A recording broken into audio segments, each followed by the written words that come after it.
What Sundays felt like in 1950s. Britain, a world now gone. What Sundays felt like in 1950s. Britain is hard to explain to anyone raised on always open shops and endless screens. The country slowed to a hush. Bells drifted over rooftops, roasts simmered, shoes shone, newspapers rustled, and families walked together after church. Sundays in Britain meant ritual and togetherness. This was nostalgic British life shaped by British traditions, comforts, and shared time. It's a glimpse of life in Old Britain, what Sundays were like in the 1950s, rooted in British culture and UK history, a quieter rhythm the modern world rarely allows. The quiet of Sunday mornings. The first thing you noticed about Sundays in 1950s, Britain was the silence. Unlike the bustle of Saturdays, Sunday mornings had a hush that felt sacred. Curtains remained drawn longer than usual. Children lazed in their pajamas, and parents moved slowly, taking their time. The calm wasn't accidental. It was enforced by Sunday trading restrictions, which meant almost every shop in Britain was closed. From corner grocers to department stores, shutters stayed down.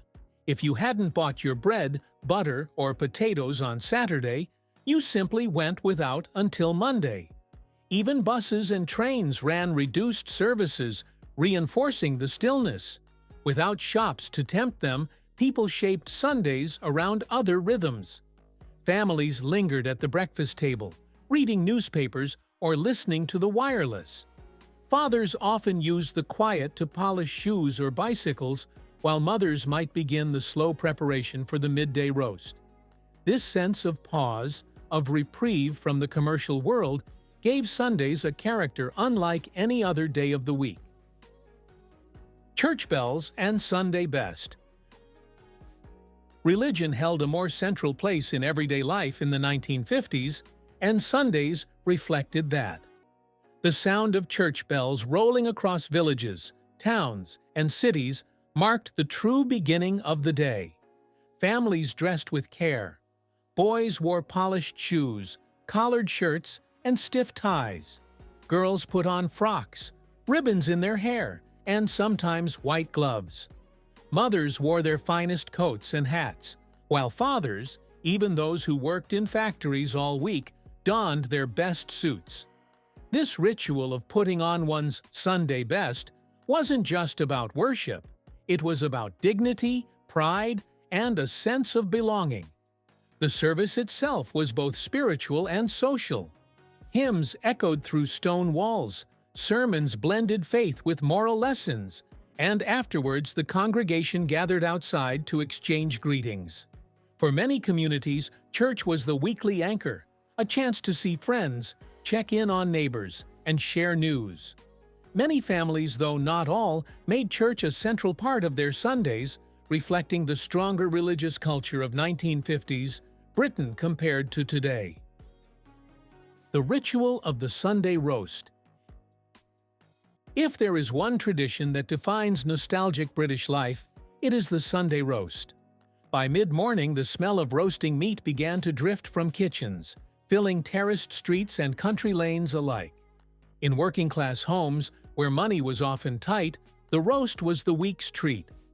Beef, lamb, or chicken, sometimes stretching further than it should, was accompanied by potatoes, roasted to a crisp, heaps of vegetables, Yorkshire puddings, and thick, rich gravy. Families gathered at the table, and even the smallest flat seemed to swell with warmth and laughter. It's worth remembering that meat rationing didn't end until July 1954. So in the early 1950s, roasts were often smaller or supplemented with alternatives such as rabbit or offal. By the mid-1950s, however, the roast had re-established itself as the highlight of the week. Leftovers were never wasted. Cold meat became sandwiches for Monday, bones became stock for soups, and vegetables reappeared in stews. The roast wasn't just a meal, it was a performance of love and care. Mothers prided themselves on crisp potatoes and perfect gravy, while children squabbled over who got the crispiest Yorkshire pudding. In this way, the Sunday roast provided both luxury and practicality, a perfect reflection of life in Old Britain. Afternoon strolls and empty streets. With full stomachs and the washing up done, Sunday afternoons opened into something slower and gentler. Families often took walks together, through leafy parks, across country fields, or down quiet streets. These Sunday strolls weren't about exercise, they were about presence.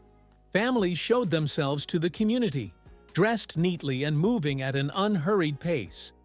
High streets were deserted, their shop fronts dark. Instead of commerce, streets became stages for children playing hopscotch or marbles, boys kicking footballs against brick walls, and girls skipping rope. Couples strolled hand in hand. Pensioners sat on benches, nodding at familiar faces, and dogs padded loyally beside them. In industrial towns, the afternoon might also mean a trip to see grandparents or extended family. For many, Sundays were the one-day relatives could be sure of a visit. The rhythm of the afternoon was simple but powerful: connection, rest, and quiet joy. Entertainment without screens. By the 1950s, television was slowly finding its way into British living rooms, but sets were still rare and programming limited. Sundays were never dominated by screens. Instead, the wireless radio remained king. Families gathered to listen to the comforting familiarity of The Archers, which had begun in 1951, music broadcasts, or comedy shows. Children devoured weekly comics like Eagle, The Beano, or The Dandy, spreading them out on the carpet while the wireless murmured in the background. Card games, dominoes, and board games filled time too, creating moments of laughter and friendly competition. When television did appear, its role was carefully curated. The BBC often aired religious broadcasts, wholesome dramas, or musical performances. In the early 1950s, only a few million households had sets, but ownership surged after the 1953 coronation of Queen Elizabeth II, and by the late 1950s, about 10 million homes had televisions. Families who owned a set would huddle together, adjusting the aerial to keep the picture steady. For many, neighbors even visited to watch television together, making it a shared community event rather than a private distraction. Sunday school and childhood memories. For children, Sundays carried their own rhythm. After morning services, many were whisked off to Sunday school. These sessions mixed Bible stories with simple moral lessons, all delivered in classrooms decorated with chalkboards, hymn books, and the faint smell of polish. Children sang songs, memorized verses, and earned prizes for attendance. It wasn't just about religion, it was about belonging. Sunday school forged friendships, instilled values, and gave children something to look forward to. Annual outings, often to the seaside, were highlights of the year, treasured like Christmas. For children not in Sunday school, Sundays still carried special flavors. The freedom of quiet streets meant games could spill onto the road without fear of traffic.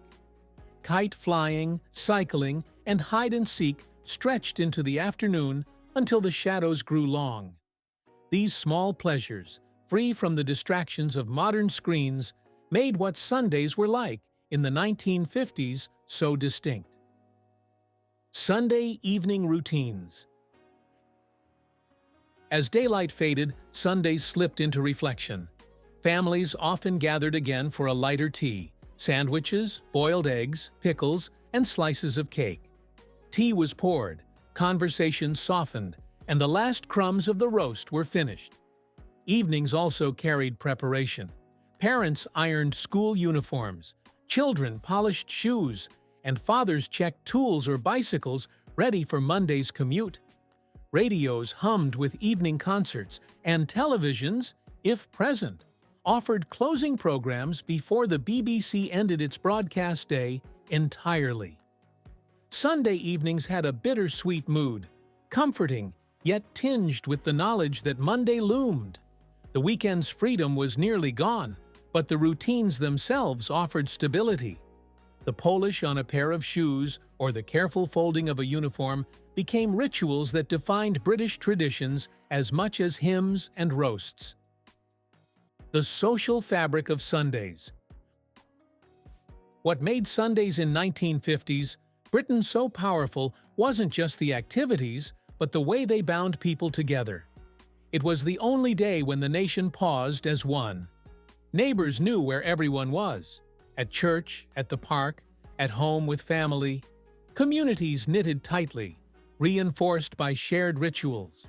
Even those who didn't fully embrace the religious aspect still respected the cultural one. The closed shops, the stillness of the streets, the predictability of the roast, all gave Sundays a rhythm that belonged to everyone.